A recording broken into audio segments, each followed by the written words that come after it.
இது வெறும் முதல் அத்தியாயம் தான். கதை இனிமே அதை ஆரம்பிக்க போகுது. நீ ரொம்ப பலவீனமானவன் சாஸ்கி.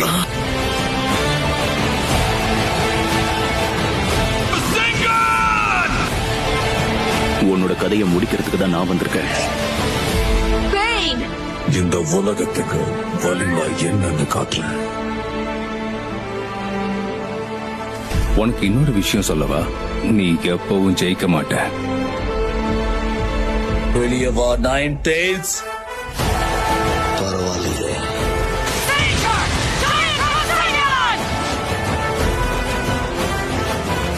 நான் பொறுமையை இழந்துட்டேன். சேர்ந்து வாழணுங்கிற விதி இல்லனா அப்புறம் எதுக்காக சந்திக்க வைக்கணும்? எதுக்கு? இந்த சபிக்கப்பட்ட உலகத்துல நாம நினைச்ச எதுவுமே நடக்காது. இதுதான் வாழ்க்கையோட உண்மை. அதை சீக்கிரம் புரிஞ்சுப்ப.